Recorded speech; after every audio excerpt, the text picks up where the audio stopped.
One of the fascinating parts of the revolution in Egypt is the lessons that that revolution holds for us Americans.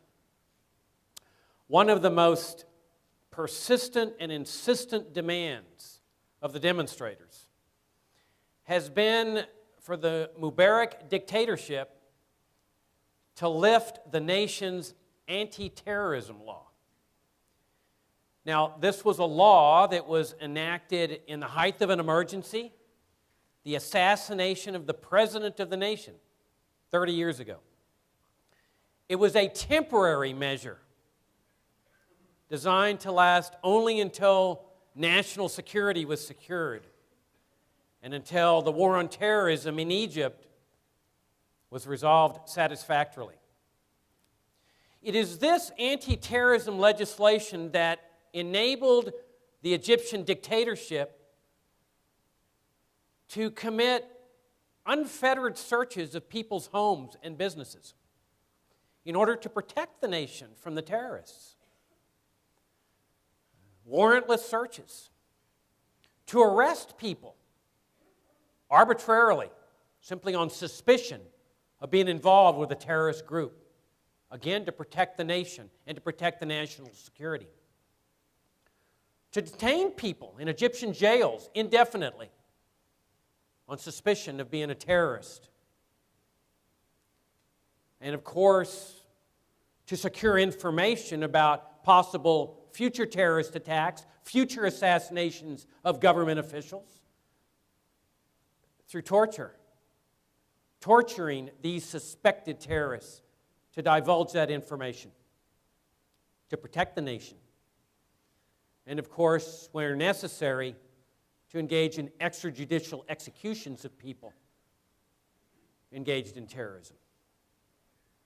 And what's fascinating about this is that after 30 years of suffering under these powers of this anti-terrorist legislation, the Egyptian people have figured out that all this is an attribute of tyranny. And what's fascinating is at this very same time that this revolution's been taking place and this demand has been being made and is still being made to lift this anti-terrorist legislation, right here in the United States, we have the members of Congress, the President of the United States, that are doing everything they can to extend and expand the anti-terrorist legislation that came into existence in this country at the height of an emergency, the 9/11 attacks, that is only temporary until the last terrorist is killed, and it revolves around national security and designed to keep us safe from the terrorists. When the Patriot Act came into existence, this opened up the floodgates to warrantless searches and seizures. Sure, they may have their little technical requirements that, they have to have reason to believe that the person might be involved with terrorism. But for all practical purposes, they have unfettered right to go do their little sneaks and peeks, breaking into people's homes, breaking into people's business, because you know what? They know that nothing's going to happen to them if they don't follow the little technicalities. If they can get away with torture and destruction of evidence of torture and get away with kidnapping and illegal NSA spying and illegal deals with telecoms to spy on their customers and snitch to the government, they can get away with anything. I mean, we live in the era of simply unfettered searches. We live with that cloud over our lives. You know, you've got these NSA letters where they send a letter to your bank or financial institution. No probable cause, no going before a judge and showing a reason why they need these things. Just a little letter that they themselves write, say, deliver that customer's financial records to us because we suspect he might be involved with terrorism. And, by the way, if you tell the customer that we've done this, we will come after you with a felony prosecution and we will put you in the jail for many, many years. and all designed to keep us safe.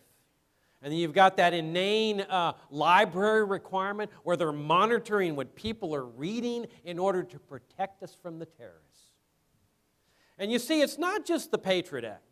I mean, we may favor the repeal, and we do favor the repeal of the Patriot Act, but that's not going to solve the problem here. That's just part of the problem. You've got to put the Patriot Act in the full mosaic of this war on terrorism legislation and processes that have come into existence since 9/11. I mean, you got to give credit where credit is due to this dictator Mubarak. At least he went to the Egyptian parliament and got this thing enacted by the parliament. George W. Bush, after 9/11, ruled by decree. He went and got his lawyers to say, you're a commander-in-chief. We're at war now. We're war against the terrorists. You can do whatever you want. You have omnipotent powers. You want to go out and make deals with telecommunications companies that spy on Americans? You got that power. You want to search people's homes and businesses? You got that power. You want to assassinate people, including Americans? You got that power. You're a commander-in-chief. You've got that helmet on. And so they didn't even go to Congress when they developed this inane concept called the enemy combatant doctrine, which enables them to do exactly what Mubarak had the power to do, go out and pick up any American simply by targeting him and saying, you're a terrorist. And we now can put you in a military dungeon.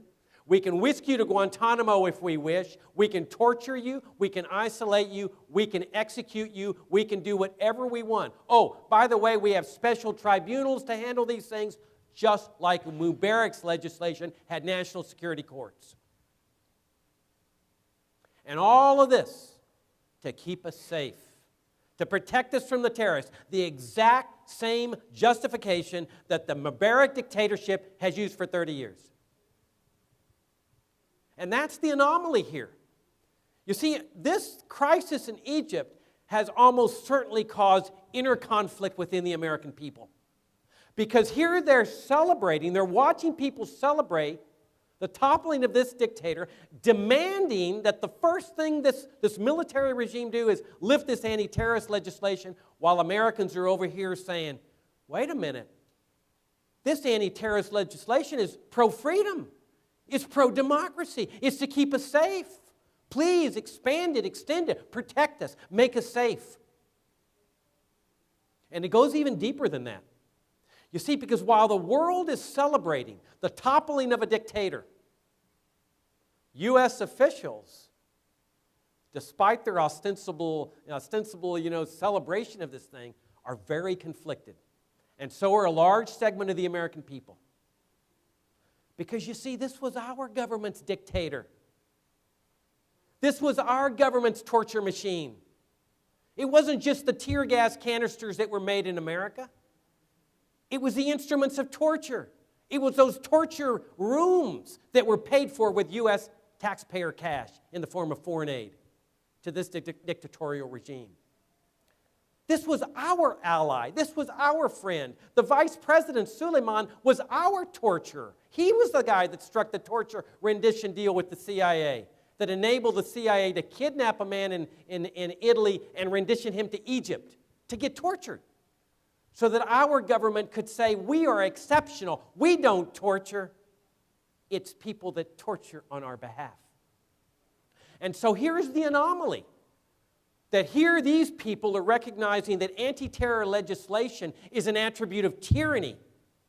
Over here, Americans are thinking, oh no, the Patriot Act, the enemy combatant doctrine, the power to assassinate, the power of indefinite detention, Guantanamo, this is all freedom. This is pro-freedom. And while the rest of the world celebrates the toppling of a dictator, something you'd ordinarily think is something to celebrate, large segments of American society are lamenting, are sad, including large segments of the U.S. government, over the fact that this is America's friend, our torturer, our ally. If this isn't enough to give us a danger signal in this country, I don't know what is. This is like a yellow light or a red flashing light that something's wrong in this country. This is the time for us to do some serious soul searching. Because when a large segment of your nation is lamenting the toppling of a brutal dictator, one of the most brutal in history, and celebrating and trying to expand legislation that the rest of the world is recognizing as tyranny, that's the time for soul searching.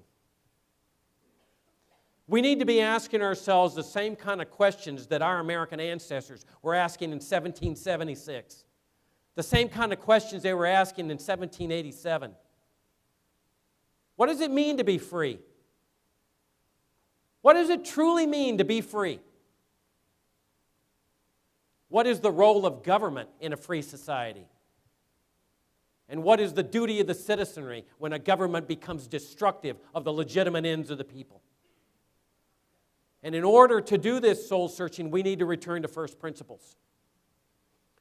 And we have this heritage of first principles when it comes to liberty. We can go back to the Declaration of Independence when Thomas Jefferson reminds us that all men, not just Americans, but Egyptian people, people all over the world are endowed with certain fundamental rights, inherent rights, God-given rights, natural rights. The right to be secure in your homes and your belongings and your papers. The right to privacy. To be able to do whatever you want in your own home as long as it's peaceful. The right to be left alone. To have some dignity as a human being without having to kowtow and lick the boots of some government official. Everybody in this room understands the importance of economic liberty, importance of the right to keep and bear arms. But what we've got to keep in mind is another principle, founding principle that came into existence in the Constitution, the other founding document of this country. Now, we got to remember what that Constitution is. You know, people tend to think that this federal government is like God, like it's always been there. You know, in the beginning was the federal government. You know? Not so. This federal government was called into existence by the Constitution. That was the purpose of the Constitution, to call into existence the federal government. And a lot of people were leery of this thing. Americans, just people like you and me. They were very leery of this thing. And why? Because they suspected that this federal government would become like a Mubarak dictatorship or a British dictatorship, because they'd had the experience of British dictatorships. Dictatorships that were just as bad as the Mubarak dictatorship, if not worse. So they understood that the Constitution not only would bring the government into existence, but that it would be a straitjacket that would bind the government. Then the Bill of Rights brings into existence the 4th, 5th, and 6th, and 8th Amendments that protect people and their due process rights from arbitrary arrest. This is what we need to ignite in this country. That resurgence, that awakening. And we need to go to the root. It's not just enough to enshrine civil liberties, protect civil liberties. We've got to go to the root of the problem, and that's the foreign policy that produces the anger and the hatred, that brings the terrorist attack that then is used to take away our freedom. That's the support of the dictatorships. That's the invasions. That's the occupations. Like Ron Paul put it, they came over here because our government was over there doing bad things to them.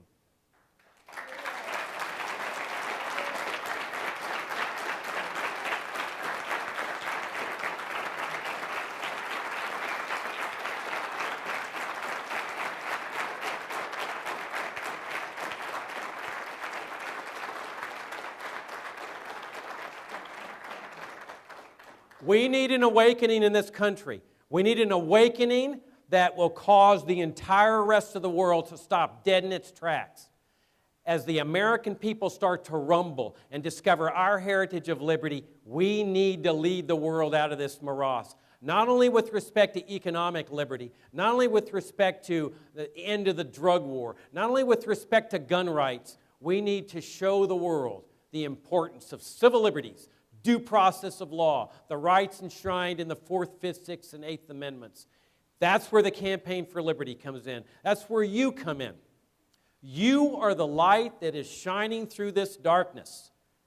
And as we continue to fight against these oppressors and these deceivers and these power lusters, make no mistake about it, we will prevail over them through truth, principles, and the devotion to the heritage of what this country stood for. If we do that, the rest of the world will stop dead in its tracks and watch the American people, not the American government, the American people lead the world to the highest reaches of freedom that mankind has ever seen. Thank you very much.